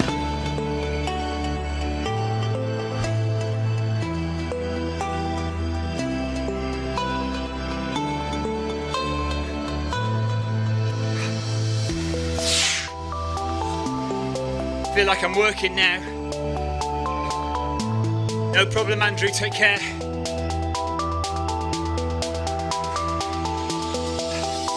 nice view of the mountains in the background as well there. So Tina's working as well, heart rate 153 for her.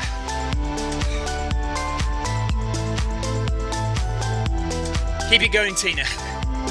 600 or 700 metres left to run.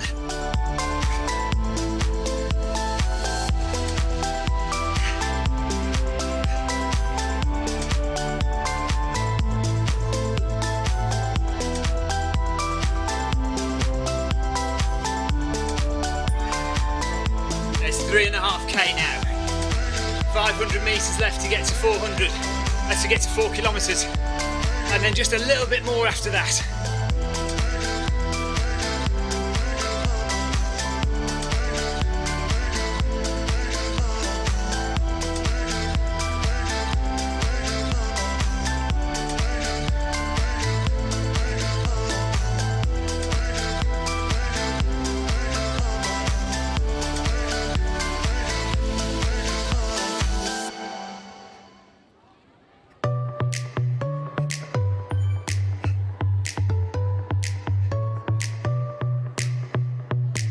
.70 metres left to climb, 5 minutes to go.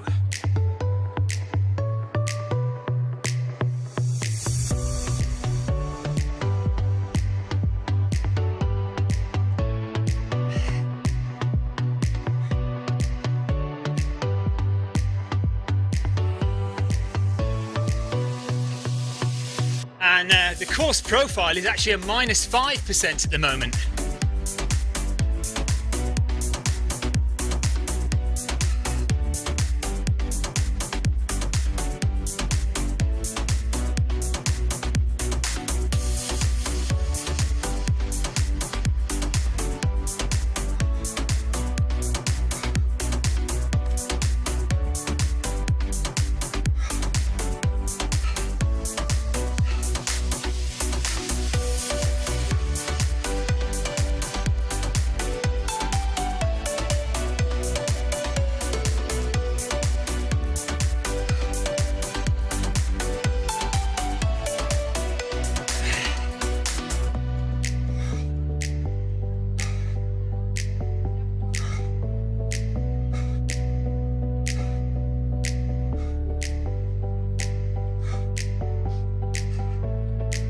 450 meters climbed, 3.7 kilometers, heart rate 140.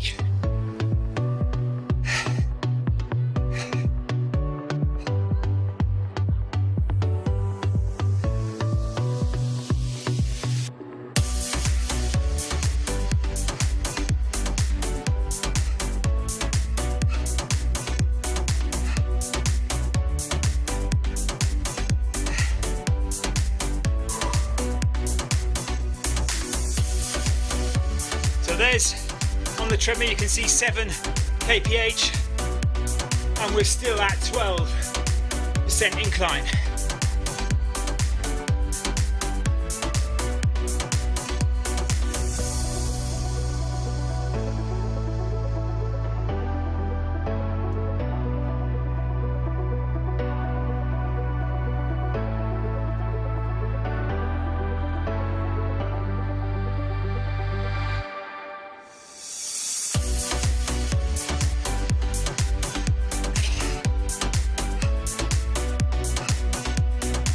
Nearly there, not too far now. 300 meters or so to go.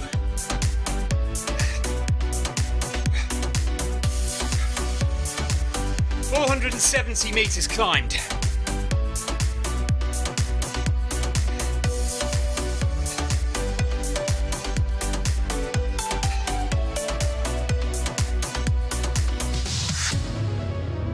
Definitely feeling it. Legs are tired.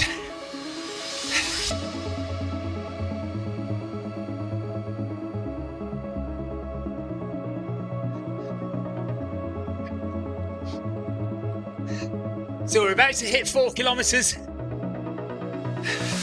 and we'll be at 480 meters of climb. Here we go. 4 kilometers, 480, exactly as expected. So now we just have 100 or so, 150 meters to run to climb these last few meters.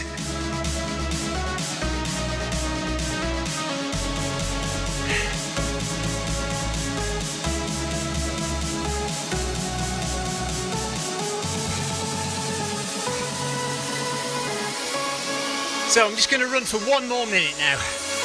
1 more minute, we'll get to 4.2 kilometers. And that'll do us.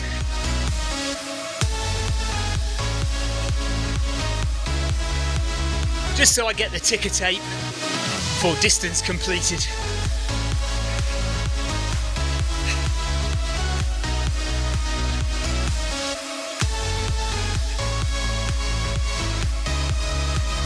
There it is, there's the purple bouncing marker.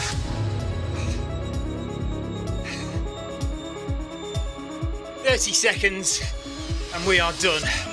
145 BPM.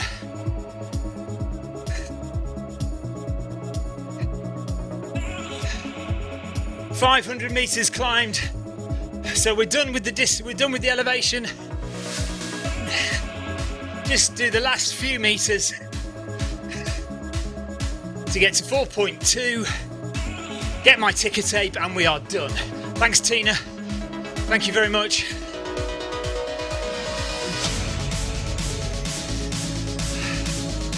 And that's it. We are done. Tina's going to carry on just to make sure she hits it. Well done, Tina.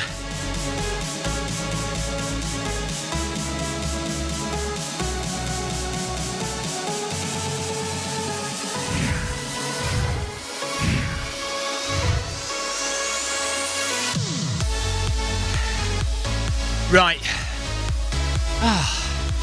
That is done. Amazing. 506 meters climbed, 4.2 kilometers run to add to the 10 kilometers I did earlier. Thanks to Tina for joining me, much appreciated. And we'll be back tonight for the Pack Social 5K. Pack Social 5K at 7:45 this evening UK time, 7:45 UK time tonight. So we'll be back for that. I'm now going for something to eat and a shower. and we will see you tonight. Take care, folks. Thanks very much for all the chat. I know a lot of you have chatted on YouTube, Facebook and Twitch throughout the session, so thank you guys. We'll see you tonight. Bye.